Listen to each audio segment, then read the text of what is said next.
Hey everybody, I have a video here for you today, and as you know who follow me, I am making a few videos here on the symbolism of the Giza Plateau, the ancient Anubis shrine, and how it relates to the Great Pyramids up here. And I realized last night, if I'm going to be comprehensive, I need to talk about what is between the Great Anubis shrine and the pyramids, if I'm going to talk about the total symbolism of the Giza Plateau. And I did a lot of reading last night, and what I found I never thought I would find. I hit the mother lode. This will be my last video in regards to the Sphinx being Anubis, because I can't find any greater proof than the name of the ancient temple. Now, let me just do a little reading. This comes from the Papyrus of Nu, item 10,477, sheet 9 from the British Museum. And this talks about ancient Rostau, which is Giza. The paths which are above me lead to Rostau. The god Osiris has eased my pains.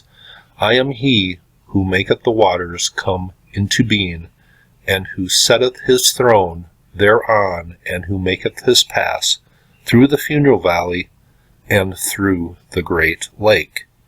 And remember the video about the Lake of the Jackal? Giza, a long time ago, was totally surrounded by water, and the lake is important. It says, I have made my path, and indeed I am Osiris. And just going on here, it says this, he has become one of yourselves, O ye gods, and his protector is the Lord of eternity. And not only am I going to give you the name of the temple, but the nickname that the Sphinx had, or what we call the Sphinx today when it was ancient Anubis. He is the protector of Osiris. There is only one protector of Osiris, so it clearly names Anubis here, and he is called the Lord of Eternity. And isn't that a perfect name for a monument that's still around thousands and thousands of years after it was built? It goes on to say, I was born in Rostau, and that is just the symbolism of the whole thing that we call the Egyptian dynasties in Pharaonic Egypt.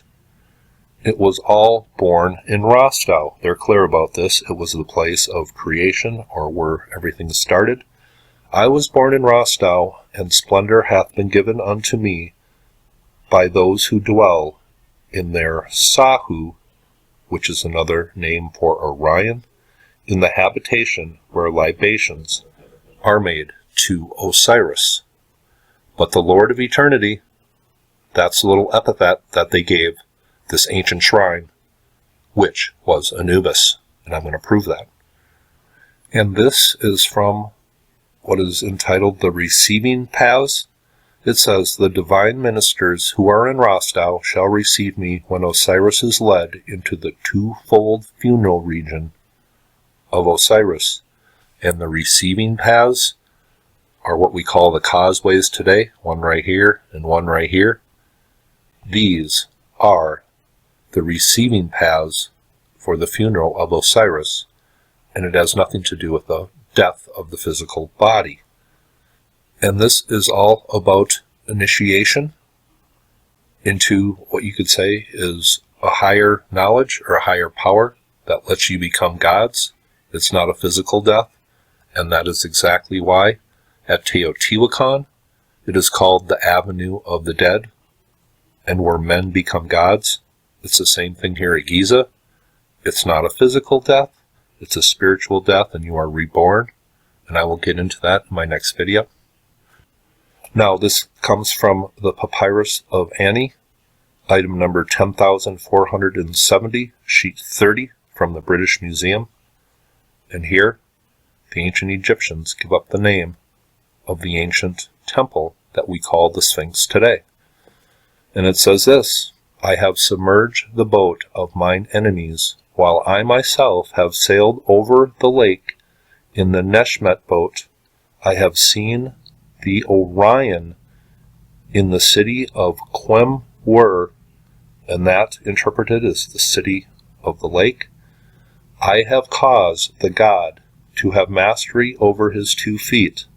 and this is all about an initiation that leads from the shore up to the Great Pyramid. It says, I have been in the temple of Tep-2-F, and I have seen him that is Lord of the divine temple. Now let me be very clear here. They call this temple the Temple of Tep-2-F. Tep-2-F. And how do we know that this is the Sphinx temple? Well, it says this. I have entered into Rostau, and I have seen the things hidden therein. I have entered into the Temple of Osiris, and I have arrayed myself in the apparel of him that is therein. I have entered into Rostau, and I have seen the hidden things therein. Now, how do we know this Tep-2-F is the Sphinx temple? Well, because they tell us. Let me just back up. The line right after Tep-2-F is he entered into the Temple of Osiris. The Temple of Osiris is the Great Pyramid. So he goes from the lake to this temple, up the Receding Paths to the Temple of Osiris. That is the Great Pyramid. The protector of Osiris is Anubis.